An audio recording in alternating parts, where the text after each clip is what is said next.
this workshop on sales for non-sales. How many of us believe that we all are salespeople? None of us? No, I beg to differ here. In fact, all of us traditionally, right from beginning, have been salespeople. You beg to differ there? Well, let me ask you a question. Is it that while appearing for an interview, we're trying to sell our skills and our resume to the interviewer or to the company with which we plan to work or for which we have appeared for an interview? Imagine the time, just go back to the time when you requested for a bike to your father. How persuasive you were. Very much persuasive, isn't it?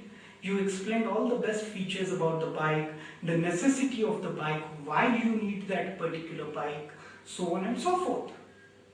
Weren't you selling that bike or the idea of buying that bike to your father so that he could probably buy it for you? Yes. Or while buying a music system, have you not really appeased your spouse about various features of the music system or the reason why you need that music system so badly? Absolutely. Each of us always enter into the area of salesperson or being a salesperson from time to time. It's really important for us to understand the basic nuances of sales. Unfortunately, in India and even globally, sales is taken up in a very, very negative manner. Well, it's not. It isn't about always selling something and getting rid of it. That's what a traditional salesperson was known for. He was known for simply moving and giving his product even to the people who don't need it and then turn them away forever. Just imagine, while you're selling certain things, would you really buy it yourself? If the answer is yes, you are right now in the right sales position. Now what happens when these salespeople go and have talks with the customers? Always their point of view is to convince the customer to buy your product or services. In the same fashion, whenever you are technical people who are going to indulge in certain sales talks, often you are requested to come in when the second level of sales comes in, where you need to go and close the orders. What happens at that point of time?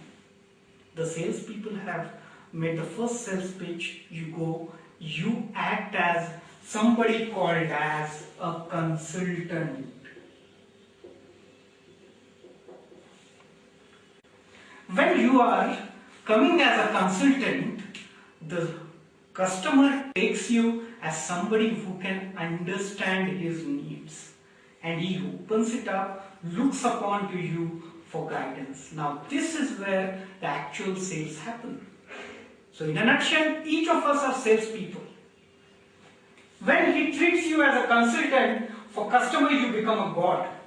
Somebody who can identify his needs, somebody with whom he can talk about his needs, you would understand and then suggest what is the best product or best services that you would have. So it's not simply going and telling about your product, but it's also about probing him what is that he would need and what would suit his requirement the best, and how you are the best people to do business with and to cater to his needs. So at the center you have customer, and all your sales has to be targeted around him. Earlier it was always a product, and a salesperson used to drive this product to the customer as a linear movement. Here, what you do is you are trying to get the customer and then try to convince the customer to buy other services for you. So rather than hunting more number of customers, The focus is on one customer, catering to him at multiple levels for multiple products by entering into this role of being a consultant. Imagine that you're going for a project discussion. You understand the client needs. So there are different stages across which this would move. You would first carry out a welcoming note, then probe, then offer, then objection handling,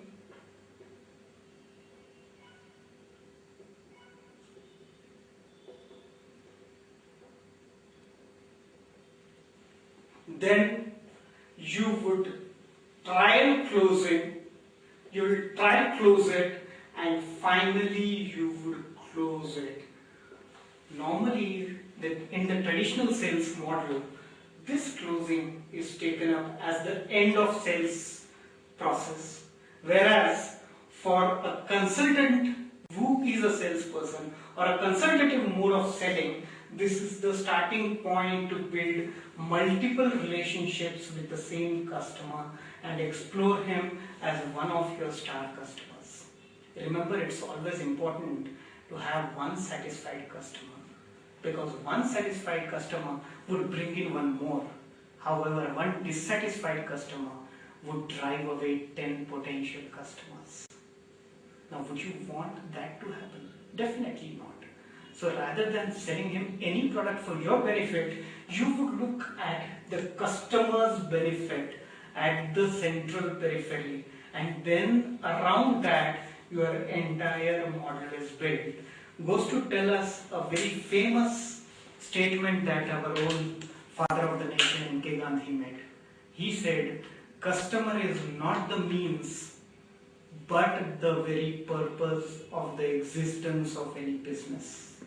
The business is not doing any favor by catering to him, but he is doing a favor by choosing the business to cater to him. This is what he said in 1930s, which is still relevant and which would be relevant over the period of time. Now, with this approach, would you take sales as a negative function or a very negative word? I don't think so. Believe me, sales is one of the most beautiful things of all the business areas that you would like to be in. I would leave it at that, and I would leave you with this thought, and then let's come back to the process, which is welcoming, probing, offering, objection handling, trial closing, and closing at a later stage. Thank you so very much.